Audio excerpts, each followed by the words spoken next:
Imagine hiring the best stock analyst at Goldman Sachs, Ivy League degree, Bloomberg terminal, a team of researchers behind them, and 80-hour weeks in front of them.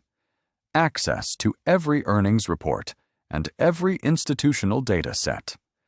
Now imagine you handed that person your money and asked them to beat the market for 15 years.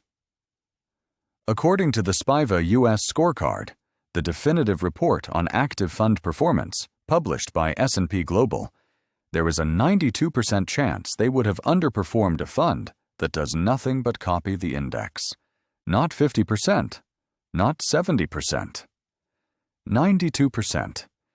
And you're thinking about picking stocks yourself. According to the SPIVA U.S. Scorecard 2024, 92.2% of large-cap active fund managers failed to beat the S&P 500 over the last 15 years. These are professionals with institutional resources, zero emotional attachment to any single holding, and no day job to distract them. 92% of them still lost to a fund that just buys everything and does nothing. That matters because if they can't beat the index with every advantage available, the question worth asking is, what would you have that they don't? There are two reasons why 92% of active fund managers underperform index, and both of them are structural. The first is what's called the information edge. To beat the market, you need to know something it doesn't already know. But every earnings report, every analyst upgrade, every CEO interview is already priced in by the time you see it. Thousands of professional analysts have read it, modeled it, and traded on it before you finish the headline. The second reason is arithmetic. Before fees, active managers in aggregate are the market. They own it collectively, so they must match it on average. After fees, they must underperform it every single year. That's not a historical pattern. It's a mathematical certainty. Now let's put a dollar figure on what that competition costs you over time. If you invest $500 a month for 20 years in an S&P 500 index fund at the market's historical 10% average annual return, that grows to approximately $380,000. If you consistently underperform the market by just 3 percentage points, which is roughly what Dalbar's research shows the average equity investor earns after fees, trading costs, and behavioral mistakes like selling in a downturn, that same $500 a month at 7% grows to about $260,000.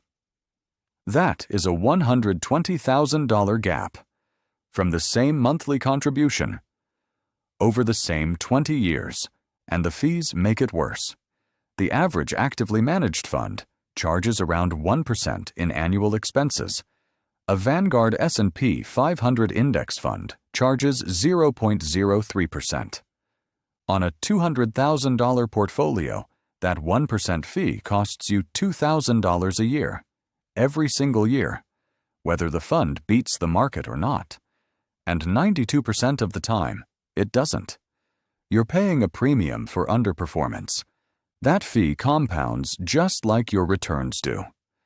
$2,000 a year in unnecessary costs, invested at 10% over 20 years, is another $115,000 sitting on the table.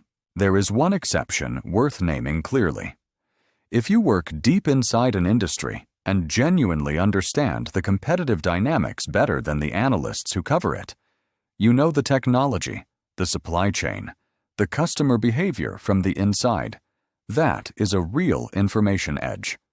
But the SPIVA data tells us that even when you do, it's almost impossible to sustain it consistently over 15 years. Remember that Goldman analyst from the beginning? Every resource available. A 92% chance of losing to the index anyway. If that's the baseline for professionals with Bloomberg terminals, the bar for someone doing research on their phone after work is even higher. You're not betting against the market. You're betting against people who trade it every single day. That's not a competition most people can win. The index fund is the only bet in the market that doesn't require you to beat anyone.